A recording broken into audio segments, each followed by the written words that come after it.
Thank you, Riv. And guys, if I'm being honest, I have to say I didn't really expect that outcome given the team compositions coming in. I felt the Sivir pick was a questionable one, given the fact they were going for somewhat of a protect the 80 carry comp there.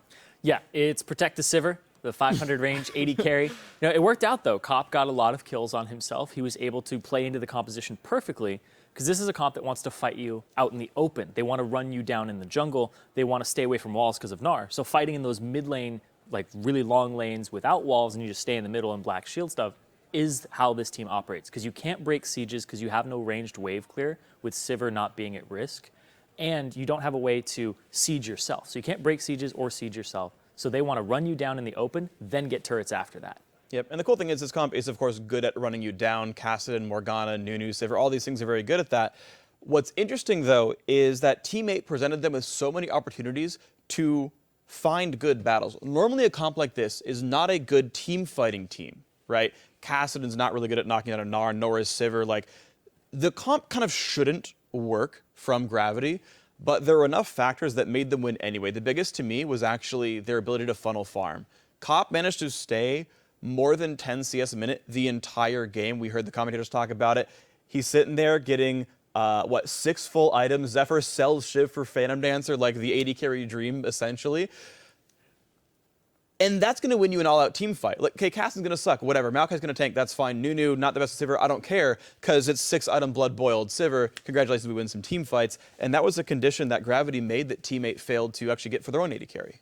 Which is, interesting given the fact that Maple Street actually was the first player in the entire game to hit 200 CS. Yeah. So it wasn't like they weren't finding farm themselves.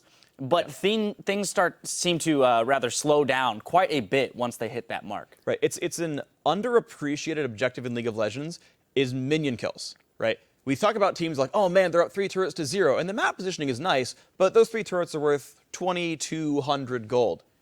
You know also worth 2,200 gold? 100 minion kills. Well, guess what? That's the kind of advantages that these guys on Gravity are getting, is a real CS lead that rivals multiple turret kills worth of gold. You think back to last season, oh man, they got all the dragons. Dragons are worth gold, which again is things that you want with the minion kills here. And we saw in the previous game with Team Liquid that they weren't funneling farm to Keith, and so Altec won the game single-handedly.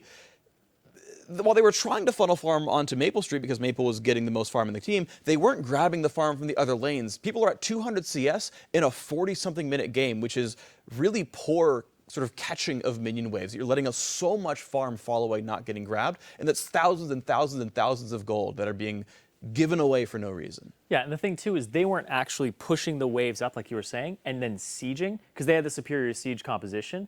And at the same time, they weren't doing anything. They're like pushing and backing off, then giving Gravity the fight that they wanted. Right. Like, it's like, we're going to fight you in the jungle with Maple Street out of position, and they did that multiple times. Calitrolls gets very aggressive with his engages. He's like, we cleared one wave, time to go, instead of pushing something that their composition had an edge on. To your it's point, a big failure in leadership. Makes an even bigger difference when that 100 CS difference is one individual to one individual, because that's an actual item. It manifests as an item. And to your point, Irene, we're going to pull up our replay 43 minutes into the game, because it's an example of everything you just listed there. Over-aggression by Calitrolls in the engage, improperly chasing and putting themselves in a position to then get chased back down the mid lane. Yeah, so we'll just start rolling the clip out here. And you're going to see this is the rundown composition. And what it ends up doing, Calitrolls goes really hard on Bunny Fufu here, but then everybody just repositions. Look at Gravity. They're like, all right, we don't want to fight there. We want to fight out in the open. Let's trail you off to the side. And then as soon as Team8 positions themselves in a place where Haunter can reach the side of the lines, and Cop gets this really nice spell shield on top of his black shield, he's like, it's time to go. They don't have to worry about the Gnar locking them up. They can get to the back line with Haunter and run them down. And it's just a matter of the fact that Cop is at a gigantic item lead and Sivir's no longer under threat. And when she's not threatened, she gets to do a lot of damage. And again, this is the rundown. This is what we talked about at the very beginning of the analysis, where, look, Gravity are good at actually fighting if they can find a battle that they can win. Well, they found a battle of an overextended Gnar who blew his ultimate, and Sivir has 6 items already, so of course you can win that fight at that point. This is something I actually like to call a power vacuum. It's like when a Taric is in lane, it's better to hold your stun than to use it, because as soon as you use it and blow it on nothing, you turn the pressure around. So they created a vacuum by baiting Calitrolls all the way up. As soon as they were like, all right, we're backing up, And then that allowed Hanser to get the position he needed and allowed Calitrolls to blow his ultimate on something that they had insurance on, because Black Shield on top of the Spell Shield. And then they were like, all right, now the power is completely reversed. And I loved that from them because they didn't take the fight earlier. He held on to that Sivir ultimate until the right moment when they knew they were going to turn it around. Now I want to take a look at Team 8 because, again, as we said, this was a game they could have won, right? Yes. They had a very solid team comp. When you read down the list, you have Rek'Sai, Annie, Graves, Ahri, Gnar. That sounds like I'd be very happy with that composition coming into a game. Their laning phase continues to be weak. However, the bright spot there was Maple Street this game in having the most CS at the game in kind of that mid-game period. But they're not taking they're falling into these incorrect team fights, which is what we have applauded them for in the past.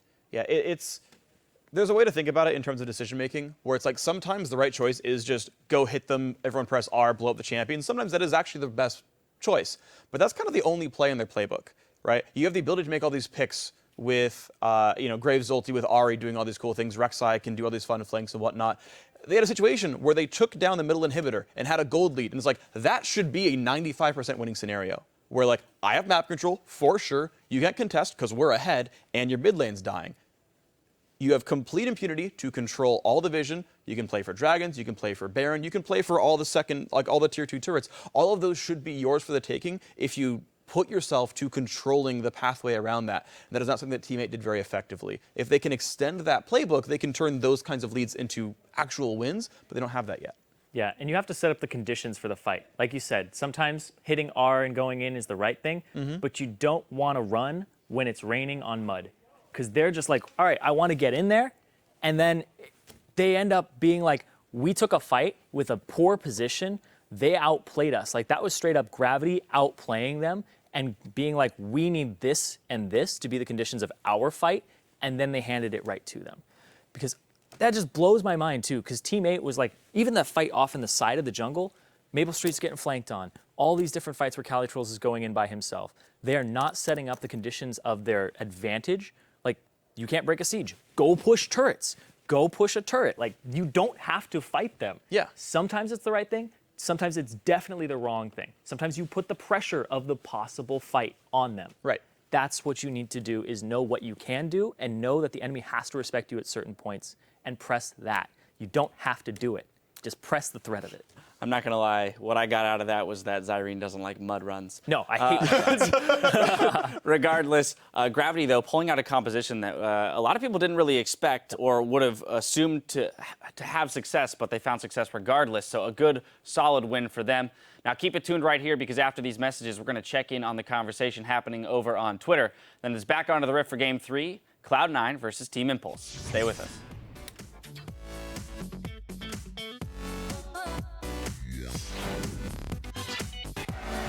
We're heading into our next match. It's Team 8 versus Gravity.